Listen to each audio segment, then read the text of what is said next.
بسم الله والصلاة والسلام على رسول الله وعلى آله وأصحابه أجمعين. Quelques questions. Connais-tu tes voisins? As-tu déjà invité l'un de tes voisins? Connais-tu sa situation familiale, sa situation professionnelle, sa famille, ses malheurs? Connais-tu son nom, le nom de ses enfants? Connais-tu ses soucis? Est-ce que tu as déjà fait l'effort de lui sourire quand tu le vois? Est-ce que tu as déjà fait l'effort de lui rendre service? Est-ce que tu t'inquiètes de ton voisin? Ou bien est-ce qu'à l'inverse, tu es égoïste, tu ne penses qu'à toi? Au pire des cas, tu lui fais du mal, au meilleur des cas, tu l'ignores. Est-ce que tu es de ceux qui font du mal à leurs voisins ou qui les ignorent, ou au contraire, est-ce que tu as compris que dans l'islam, Dieu et son prophète ont accordé aux voisins une importance, je pense qu'on ne trouve dans aucune autre religion? Écoutez ces quelques versets, ces quelques paroles prophétiques qui vont nous montrer à quel point il est important d'être bienfaisant, bienveillant envers nos voisins, toutes confessions confondues. Allah Azza wa Jal, dans un verset, dans la sourate Les Femmes, il nous dit وَاعْبُدُوا اللَّهَ وَلَا تُشْرِكُوا بِهِ شَيْئًا, et adorez Dieu et ne lui associez rien.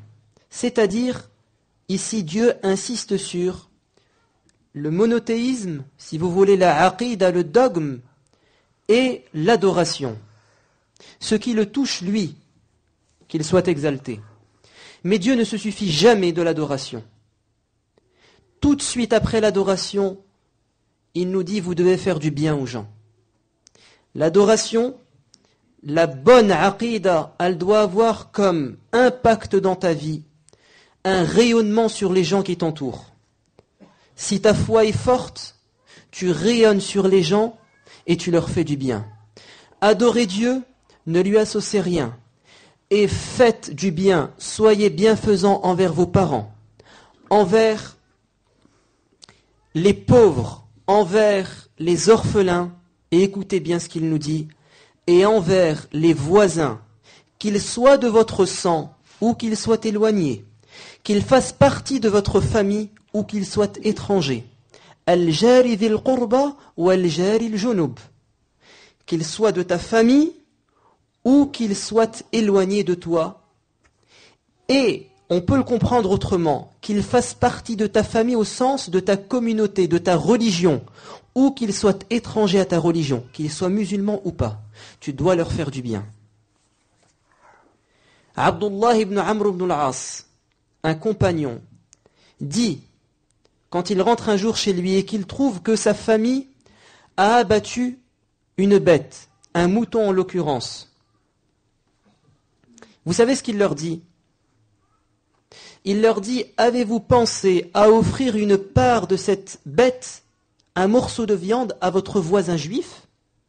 Car j'ai entendu de mes oreilles le prophète dire, l'ange Gabriel n'a cessé de me faire des recommandations à l'égard de mon voisin, jusqu'à ce que j'ai fini par penser qu'il allait peut-être, que Dieu allait peut-être faire de mon voisin un héritier, que Dieu allait mettre dans les héritiers nos familles évidemment, mais aussi nos voisins. Tellement l'ange Gabriel a insisté sur la bienfaisance envers les voisins.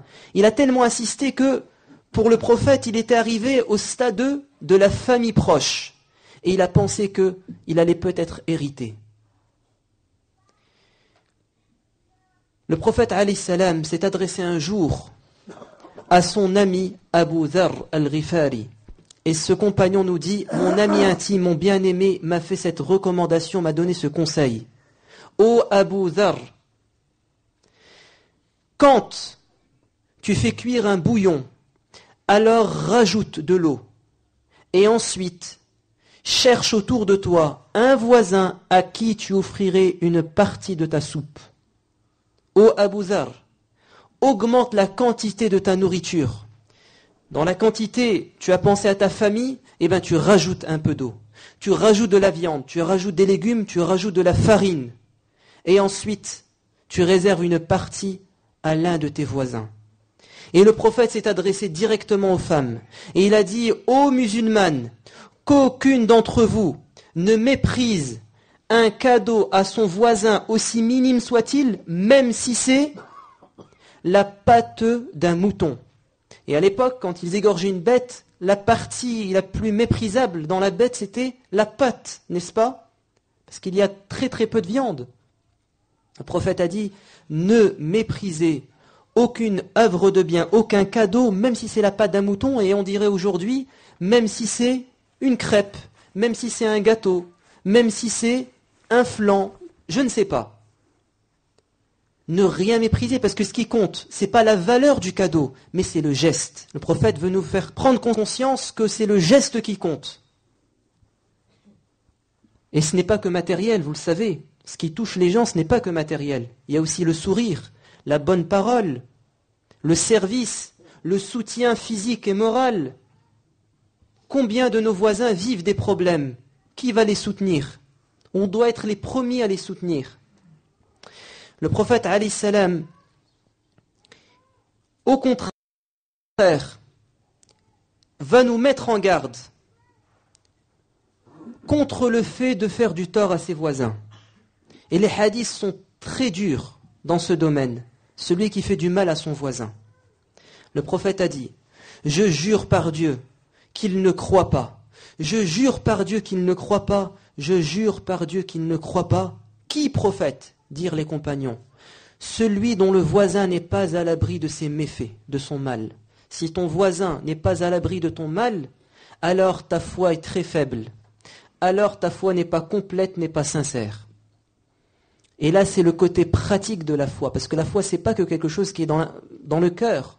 Mais ça se traduit par des actes et des comportements. Et le prophète a dit aussi, dans une autre version du hadith, n'entrera pas au paradis celui qui fait du tort à ses voisins injustement.